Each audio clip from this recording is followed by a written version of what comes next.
Hello दोस्तों, SSC education point में आपका स्वागत है।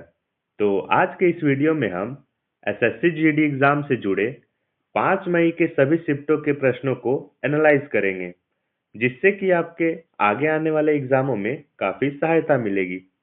तो वीडियो को पूरा ज़रूर देखिएगा और अगर आप चैनल पर नए हैं तो चैनल को सब्सक्राइब ज़रूर कीजिएगा। तो चलिए शुरू करते हैं 5 मई के सवालों को। तो पहला सवाल था, किस नदी को दूसरी गंगा या दक्षिणी गंगा के नाम से जाना जाता है? तो किस नदी को दूसरी गंगा या दक्षिणी गंगा के नाम से जाना जाता है? तो गोदावरी नदी को। तो इसका सही जवाब हो जाएगा ऑप्शन नंबर 3। गोदावरी नदी को जो है वो दक्षिणी गंगा या दूसरी गंगा के नाम से जाना जाता है। अगला प्रश्न दिया हुआ था, गैर नृत्य किस भारतीय राज्य का पारंपरिक लोक नृत्य है? तो गैर नृत्य जो है वो राजस्थान राज्य का पारंपरिक लोक नृत्य है। तो इसका सही जवाब हो जाएगा ऑप्शन नंबर 2। गैर नृत्य राजस्थान राज्य का पारंपरिक लोक नृत्य है। अगला प्रश्न दिया हुआ था, भारत सरकार ने मार्च 2025 में किस पड़ोसी देश में आपदा राहत के लिए ऑपरेशन ब्रह्मा की शुरुआत की? तो किस देश के लिए भारत ने ऑपरेशन ब्रह्मा की शुरुआत की? तो म्यांमार देश के लिए। म्यांमार देश के लिए भारत ने ऑपरेशन ब्रह्मा की शुरुआत की थी। तो इसका सही जवाब हो जाएगा ऑप्शन नंबर 4। अगला प्रश्न दिया हुआ था, गैर नृत्य उत्सव में कौन सा वाद्य यंत्र मुख्य रूप से बजाया जाता है? तो गैर नृत्य उत्सव में मुख्य रूप से ढोल और बांकिया बजाया जाता है। तो इसका सही जवाब हो जाएगा ऑप्शन नंबर 2। अगला प्रश्न दिया हुआ था, किस शहर को भारत का मैनचेस्टर कहा जाता है? तो भारत का मैनचेस्टर कहा जाता है अहमदाबाद को। अहमदाबाद जो है वो भारत का मैनचेस्टर है। तो इसका सही जवाब हो जाएगा ऑप्शन नंबर 2। अगला प्रश्न दिया हुआ था, स्वामी विवेकानंद जी के गुरु का नाम क्या था? तो स्वामी विवेकानंद जी के गुरु का नाम था रामकृष्ण परमहंस। तो इसका सही जवाब हो जाएगा ऑप्शन नंबर 3। रामकृष्ण परमहंस जो थे वो विवेकानंद जी के गुरु थे। अगला प्रश्न दिया हुआ था, टोक्यो ओलंपिक में एथलेटिक्स यानी कि भाला फेंक में भारत के लिए एकमात्र स्वर्ण पदक किसने जीता? तो भाला फेंक में एकमात्र स्वर्ण पदक किसने जीता? तो नीरज चोपड़ा ने। नीरज चोपड़ा जो है वो टोक्यो ओलंपिक में भाला फेंक में स्वर्ण पदक जीते थे 2020 टोक्यो ओलंपिक गेम्स में। तो इसका सही जवाब हो जाएगा ऑप्शन नंबर 2। अगला प्रश्न दिया हुआ है, निम्नलिखित में से कौन सी नदियां विश्व का सबसे बड़ा डेल्टा बनाती है? तो कौन सी नदियां हैं जो विश्व का सबसे बड़ा डेल्टा बनाती है? तो गंगा और ब्रह्मपुत्र नदी। गंगा और ब्रह्मपुत्र नदी जो है वो विश्व का सबसे बड़ा डेल्टा बनाती है, जिसका नाम सुंदरवन डेल्टा है। तो इसका सही जवाब हो जाएगा ऑप्शन नंबर 3। अगला प्रश्न दिया हुआ है, यदि चंद्रमा पृथ्वी का चक्कर 27 दिन में पूरा करता है तो वह प्रतिदिन कितने डिग्री का कोण बनाता होगा? तो चंद्रमा अगर 27 दिन में पृथ्वी का चक्कर पूरा करती है तो वह एक दिन में कितने डिग्री का कोण बनाती है? तो वह एक दिन में 13.3 डिग्री का कोण बनाती है। तो इसका सही जवाब हो जाएगा ऑप्शन नंबर 2, 13.3 डिग्री। अगला प्रश्न दिया हुआ था, इंटरप्रेटर ऑफ मेलाडीज पुस्तक के लेखक कौन है? तो इंटरप्रेटर ऑफ मेलाडीज पुस्तक के लेखक है झुम्पा लाहिड़ी। झुम्पा लाहिड़ी ने इंटरप्रेटर ऑफ मेलाडीज पुस्तक को लिखा था। तो इसका सही जवाब हो जाएगा ऑप्शन नंबर 2। अगला प्रश्न दिया हुआ था, राष्ट्रीय खाद्य सुरक्षा अधिनियम भारत में किस वर्ष लागू किया गया? तो राष्ट्रीय खाद्य सुरक्षा अधिनियम भारत में 2013 में लागू किया गया था। तो इसका सही जवाब हो जाएगा ऑप्शन नंबर 3। अगला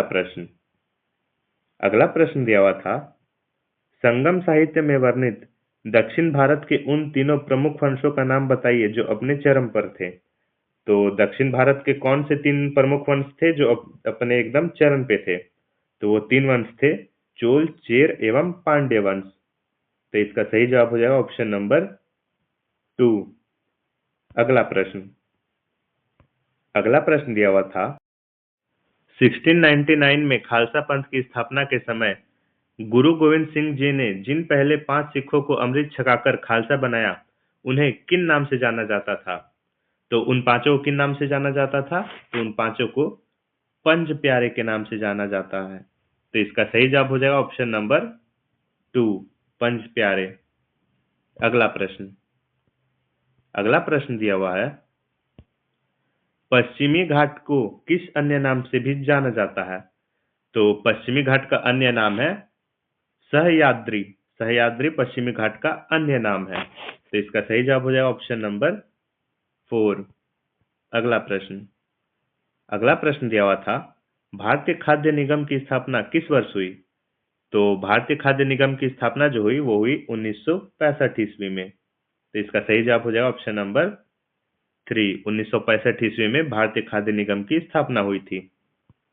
अगला प्रश्न दिया हुआ था, अंतर्राष्ट्रीय मुद्रा कोष के अनुसार वित्त वर्ष 2025-26 के लिए भारत का संशोधित अनुमानित जीडीपी वृद्धि दर क्या है?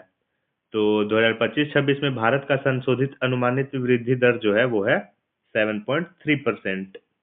तो इसका सही जवाब हो जाएगा ऑप्शन नंबर 3। अगला प्रश्न दिया हुआ था, जब एक वस्तु ऊंचाई से स्वतंत्र रूप से गिरती है तो उसका स्थितिज ऊर्जा और गतिज ऊर्जा में क्या बदलाव होता है? तो जब एक वस्तु ऊंचाई से स्वतंत्र रूप से गिरती है तो स्थितिज ऊर्जा घटती है और गतिज ऊर्जा बढ़ती है।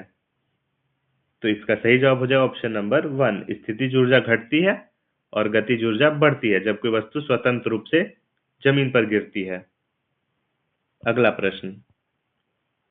प्रश्न दिया हुआ था, अटल पेंशन योजना में शामिल होने के लिए निर्धारित न्यूनतम और अधिकतम आयु कितनी है? तो अटल पेंशन योजना में शामिल होने के लिए न्यूनतम आयु 18 वर्ष और अधिकतम आयु 40 वर्ष है। तो इसका सही जवाब हो जाएगा 18 से 40 वर्ष। तो इसका सही जवाब हो जाएगा ऑप्शन नंबर 2। अगला प्रश्न दिया हुआ था, भारत में खिलाड़ियों का डोपिंग टेस्ट करने के लिए कौन सी संस्था अधिकृत है? तो भारत में खिलाड़ियों का डोपिंग टेस्ट करने के लिए नाडा संस्था अधिकृत है। नाडा का पूर्ण रूप होता है नेशनल एंटी डोपिंग एजेंसी। तो इसका सही जवाब हो जाएगा ऑप्शन नंबर 2, नाडा। अगला प्रश्न दिया हुआ था, निम्नलिखित में से कौन सा नेता भारत के विभाजन का कड़ा विरोधी था? तो कौन सा नेता था जो भारत के विभाजन का कड़ा विरोधी था? तो वो थे खान अब्दुल गफार खान। खान अब्दुल गफार खान जो थे वो भारत विभाजन के कड़ा विरोधी थे। तो इसका सही जवाब हो जाएगा ऑप्शन नंबर 2। अगला प्रश्न दिया हुआ था, भारत की दूसरी पंचवर्षीय योजना महालनोबिस मॉडल पर आधारित थी जो मुख्य रूप से किस पर निर्भर था? तो भारत का जो दूसरा पंचवर्षीय योजना था वो मुख्य रूप से उद्योग के साथ तीव्र औद्योगिकरण पर आधारित था। तो इसका सही जवाब हो जाएगा ऑप्शन नंबर 3। अगला प्रश्न दिया हुआ था, गिद्दा किस राज्य का लोक नृत्य है? तो गिद्दा जो है वो पंजाब राज्य का लोक नृत्य है। तो इसका सही जवाब हो जाएगा ऑप्शन नंबर 3, पंजाब राज्य। अगला प्रश्न दिया हुआ था, धुआंधार जलप्रपात किस नदी पर स्थित है? तो धुआंधार जलप्रपात जो है वो नर्मदा नदी पर स्थित है। तो इसका सही जवाब हो जाएगा ऑप्शन नंबर 4, नर्मदा नदी पर जो है वो धुआंधार जलप्रपात स्थित है। अगला प्रश्न दिया हुआ था, 2008 में आयोजित आईपीएल का पहला फाइनल मैच किस स्टेडियम में खेला गया था? तो 2008 में आयोजित जो पहला आईपीएल मैच था वो डीवाई पाटिल स्टेडियम में खेला गया था फाइनल मैच। तो इसका सही जवाब हो जाएगा option number 4, DY Patil stadium जो है वो नवी मुंबई में स्थित है। अगला प्रश्न दिया हुआ था, छठ पूजा किस देवता को समर्पित है? तो छठ पूजा जो है वो सूर्य देवता को समर्पित है।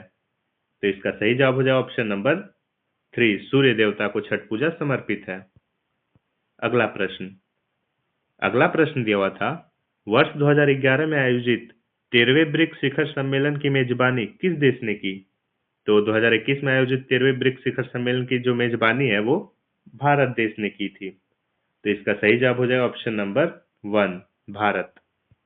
अगला प्रश्न दिया हुआ है, किस मुगल शासक ने धार्मिक सद्भाव और प्रशासनिक दक्षता दोनों पर बल दिया था? तो किस मुगल शासक ने?